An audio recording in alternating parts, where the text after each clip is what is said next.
আপোনালোকৰ ঘৰত থকা কুকুৰটো বা ঘৰৰ কাষত থকা কুকুৰটোৱে যদি আপোনাক কামুৰে তেতিয়া কি কৰিব লাগে আজি ভালকৈ আলোচনা কৰিম। নমস্কাৰ, মই বিজয় ৰাজবংশী, প্ৰফেশ্যনেল ফাৰ্মাচিষ্ট। আপোনালোক সকলোকে মোৰ চেনেল হেল্থ উইথ বিজয়লৈ স্বাগতম জনাইছোঁ। আপোনালোকৰ ঘৰত থকা কুকুৰটোৱে বা ঘৰৰ ওচৰত থকা কুকুৰে যদি আপোনাক কামুৰে আপুনি প্ৰথমতে ভয় খাব পাৰে, কিন্তু ভয় নাখাব কেতিয়াও। আৰু বেছি লৰচৰ নকৰিব, জঁপিয়াই নাথাকিব, বেছি টেনশ্যন নল'ব, বেছি চটফটাই যিটো হয় কিছুমানে সেই তেনেকৈ নাথাকিব। পূৰা ৰিলেক্স হৈ ঠাণ্ডা মাইণ্ডত থাকিব প্ৰথমতে। তাৰপিছত আপোনাৰ ঘৰত ৰানিং ৱাটাৰ টেপ আছে যদি তাতে য'ত কামুৰিছে সেই জেগাখিনি দি বহুত টাইম মোটামুটি 5-10 মিনিটমান চাবোনেৰে ধুই ল'ব। চাবোনটো মেডিকেটেড চাবোন বা ডেটল চাবোন হ'লে বেছি ভাল, বা নৰ্মেল ঘৰৰ চাবোন হ'লেও চলি যাব, একো টেনশ্যন নাই।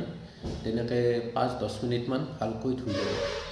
কিছুমান মানুহে কি কৰে, সেই যিখিনি জেগাত কামুৰিছে সেই জেগাখিনি বিলেটেৰে কাটি ভাবে তেজটো ওলাই দিলে বীজাণু বেক্টেৰিয়াবোৰ চব গুচি যাব, কিন্তু তেনেকুৱা কেতিয়াও নকৰিব। এইটো বহুত মাৰাত্মক হ'ল, পিছলৈকে ডাঙৰ ছাইড এফেক্ট হৈ যাব পাৰে।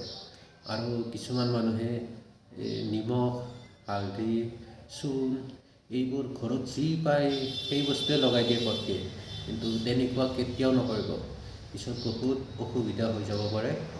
কিন্তু যদি নৰ্মেল এণ্টিছেপ্টিক ক্ৰীম আছে সেইটো লগাব পাৰে, সেইটো একো কথা নাই।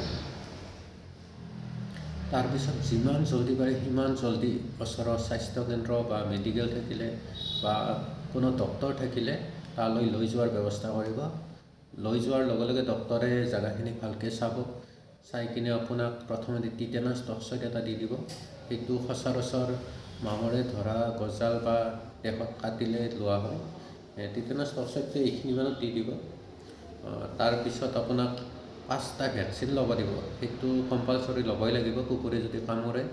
বা যদি কুকুৰে চেলেকে তেতিয়া সেনেকুৱা ভেকচিনটো নল'লেও একো কথা নাই। আৰু যদি চেলেকে দাঁত নালাগে, আঁচোৰ নালাগে তেতিয়া আপুনি ভেকচিনটো নল'লেও কথা নাই। সেই জেগাখিনি ভালকৈ ধুই ল'লে একো কথা নাই, আৰু ভালকৈ চাবোনেৰে ৰানিং ৱাটাৰত ধুই ল'লে। আৰু যদি কামুৰে বা আঁচৰে আপুনি সেই 5টা ভেকচিন ল'বই লাগিব। সেই 5টা ড'জটো অলপ বেলেগ বেলেগ। আপোনাৰ প্ৰথমটো 0ত লোৱা হয়, 0টো প্ৰথম যিটো লোৱা হয় সেইটো 0 বুলি ধৰা হয়। আৰু নেক্সটটো সেই 0ৰ পৰাই 3 নম্বৰত লোৱা হয় 3 দিনত। আৰু তাৰে নেক্সটটো সেই 0ৰ পৰাই ধৰিব লাগিব, 7 নম্বৰত লোৱা হয়।